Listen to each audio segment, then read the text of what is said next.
দিলীপ শইকীয়া ডাঙৰীয়া শতাঞ্জলি বিষয়ে আলোচনা কৰিলে অসমৰ টোলগেটসমূহৰ বিষয়ে যে গুৱাহাটীৰ ৰাজপথত দুখনকৈ টোলগেট অৱস্থিত আছে। এই টোলগেটৰ ব্যৱধান 60 কিলোমিটাৰো নহয়, 60 কিলোমিটাৰ নহয়।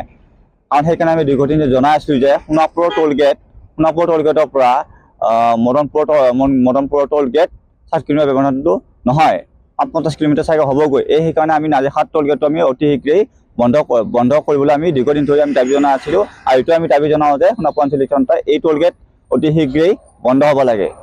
এই টোলগেট হোৱাৰ কাৰণে আমাৰ ৰাইজৰ বহুত হাৰাশাস্তিৰ সন্মুখীন হ'ব লগা হৈছে। যাতায়াতৰ সমস্যা, টোলকৰ বৃদ্ধি হৈছে। টোলকৰ বৃদ্ধি হোৱাৰ পিছত আপোনাৰ ভাড়া বৃদ্ধি হৈছে। ভাড়া বৃদ্ধি হোৱাৰ কাৰণে যাতায়াতৰ জনসাধাৰণৰ বহুতখিনি সমস্যাত ভুগিব লগা হৈছে। সেইকাৰণে আমি সোণাপুৰ আঞ্চলিক ছাত্ৰৰ পৰা দীৰ্ঘদিনৰ দাবী আছিলেই। এতিয়া অতি শীঘ্ৰেই এই টোলগেট বন্ধ হ'ব লাগে। দিলীপ শইকীয়া ডাঙৰীয়া শতাঞ্জলিৰ বিষয়ে আলোচনা কৰিলে অসমৰ টোলগেটসমূহৰ বিষয়ে যে গুৱাহাটীৰ ৰাজপথত দুখনকৈ টোলগেট অৱস্থিত আছে। এই টোলগেটৰ ব্যৱধান 60 কিলোমিটাৰো নহয়, 60 কিলোমিটাৰো নহয়। কাৰণ সেইকাৰণে আমি দীৰ্ঘদিন জনাই আছিলোঁ যে সোণাপুৰৰ টোলগেটৰ পৰা মদনপুৰৰ টোলগেট 60 কিলোমিটাৰ ব্যৱধানটো নহয়, 50 কিলোমিটাৰ চাগে হ'বগৈ। সেইকাৰণে আমি নাজিৰহাট টোলগেটটো আমি অতি শীঘ্ৰেই বন্ধ কৰিবলৈ আমি দীৰ্ঘদিন ধৰি আমি দাবী জনাই আছিলোঁ। আৰু এইটো আমি দাবী জনাওঁ যে সোণাপুৰ আঞ্চলিক তন্ত্ৰই এই টোলগেট অতি শীঘ্ৰেই বন্ধ হ'ব লাগে।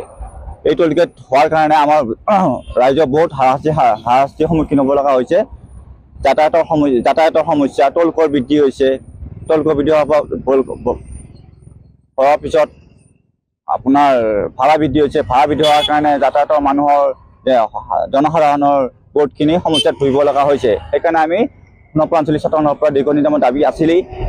এতিয়া অতি শীঘ্ৰেই এই টোলগেট বন্ধ হ'ব লাগে। আপুনি বিচৰা বাতৰি পাব কেৱল নিউজ 18 এপত। নিউজ 18 এপ ডাউনলোড কৰিবলৈ স্কেন কৰক এই QR কোড। গুগল প্লে ষ্টৰতো পাব এই নিউজ 18 এপ।